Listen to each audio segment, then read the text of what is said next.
Have you ever stopped to think, what truly happens when the kindest soul, finally gives up trying? Not because they stopped caring, but because they were pushed beyond silence, beyond understanding, beyond the image of themselves they once believed they had to uphold. Carl Jung described it as the return of the repressed, when the parts of you buried just to survive come rising back not to harm, but to protect. And when an empath reaches that breaking point, they don't lash out, they don't yell, they don't fall apart for the world to see, they quietly vanish, not out of fragility, but from a depth of strength no one ever imagined they carried. That's when the kindness that was never weakness becomes their greatest power, and that's when they become the kind of person you should never underestimate. After a lifetime of being told they're too sensitive, they finally understand that their sensitivity was never the problem. It was always their superpower. But what if I told you, your sensitivity was never the problem? What if the real issue is a world that confuses emotional depth with weakness, that sees empathy as endless availability, and mistakes emotional intelligence for emotional obligation? Empaths are deeply misunderstood,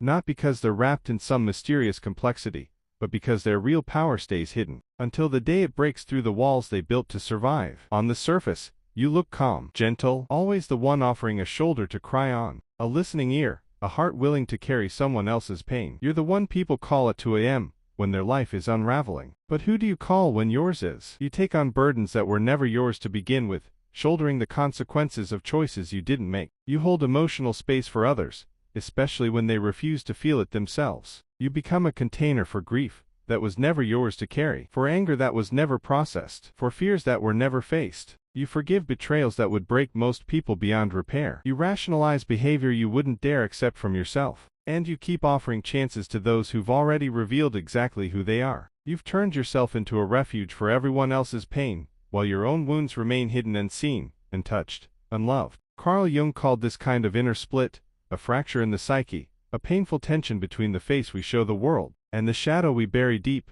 just to be accepted. For empaths, that mask is the eternal giver, the one who's always okay, always understanding, always pouring from a well of compassion that seems to never run dry. You've mastered the art of looking fine while falling apart, smiling through emotional emptiness. You stay present in conversations that quietly drain your life force, pretending that hearing the same stories, the same problems for the 100th time doesn't wear down your soul. But behind that well-polished mask of endless availability lies someone who's never truly felt held. Someone who carries the emotions others toss aside as if healing the world is their personal responsibility. Someone who's come to believe that being needed is the same as being loved, that being useful somehow means being valued. But it's not. And somewhere deep within you, beneath all the conditioning, the people-pleasing, and the emotional labor you've been taught to call love, you already know this. So pause just for a moment. When was the last time someone asked how you were doing, and actually waited for a real answer? When was the last time someone held your pain the way you so often hold theirs? The truth is, you've carried the emotional weight of your relationships for so long,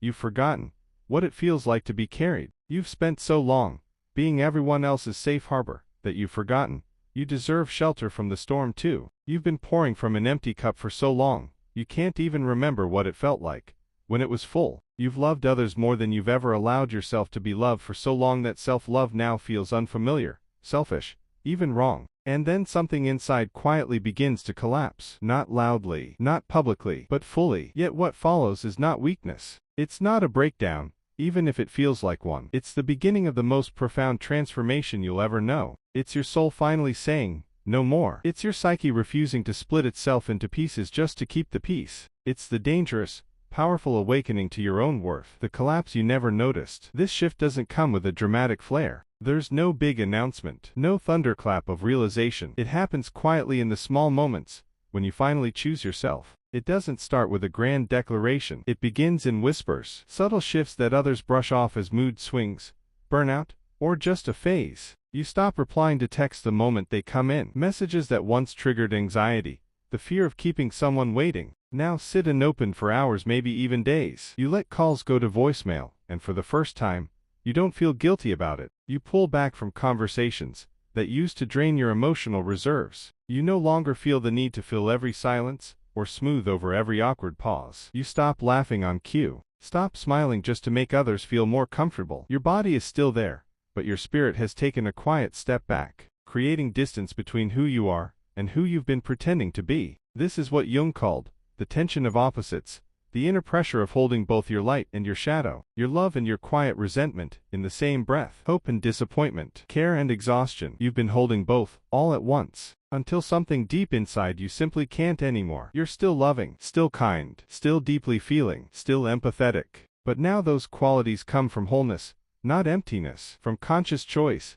not unconscious obligation, from strength, not from the fear of being alone. You still love people, but no longer more than you love yourself. You still care about their well-being, but not at the cost of your own peace. You're still willing to help, but you've stopped drowning to rescue those who refuse to learn how to swim. When did you first realize that being needed isn't the same as being valued? That being useful isn't the same as being loved? This is the birth of the dangerous empath. Dangerous not because they harm others, but because they no longer harm themselves to keep others comfortable. Dangerous to the systems that survived on their self-sacrifice. Dangerous to the relationships that thrived on your depletion. Dangerous to the narratives that equate feminine strength with endless self-sacrifice. You become dangerous to anyone who mistook your kindness for weakness, your empathy for availability, your love for something they could take without ever giving back. What the world fears most people don't fear the empath when they're giving everything. They fear the empath when they stop giving anything that isn't freely chosen, because the one who used to absorb their anxiety like a sponge now reflects it back like a mirror. The one who used to translate their chaos into compassion now lets that chaos speak for itself. The one who used to make excuses for their behavior now simply observes,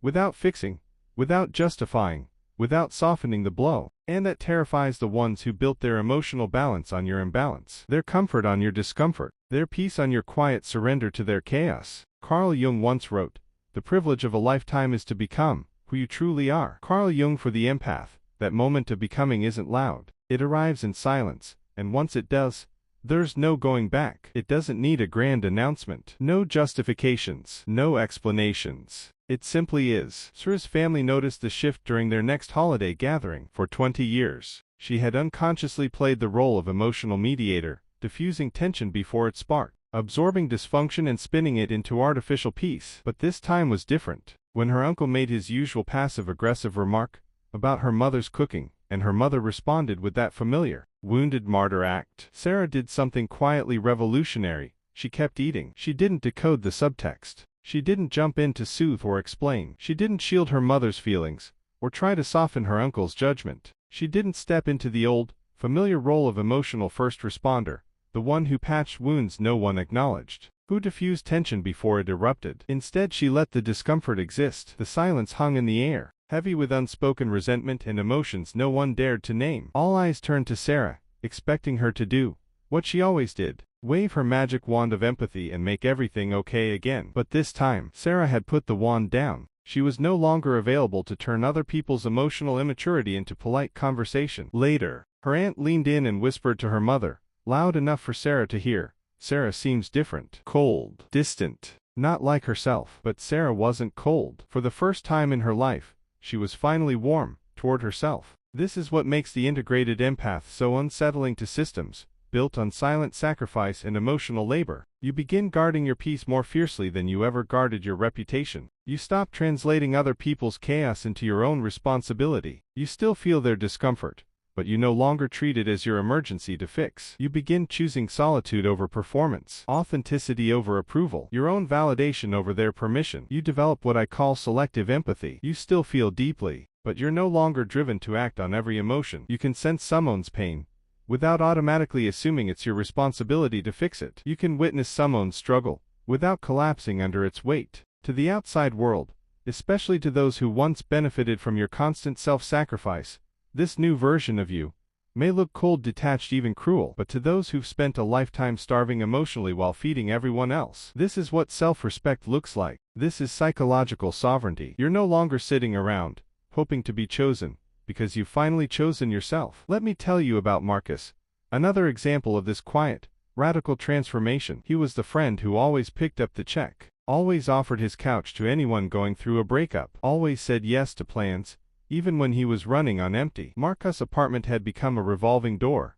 a constant stream of people who needed something: money, a place to stay, emotional support, practical help. He measured his worth by how useful he could be. He equated love with being needed, friendship with being available, goodness with never saying no. But you can only give from an empty cup for so long before something inside begins to crack. It wasn't his ability to love that broke, but his willingness to love people more than they loved themselves. The shift came quietly, when a friend asked to borrow money. Again, the 5th time in 6 months. The money was never repaid, and the emergencies had started to feel suspiciously routine. Instead of his usual automatic yes, Marcus simply said no. No long explanation about his finances. No apology for having boundaries. No guilt-ridden counteroffer. Just no. His friend was stunned.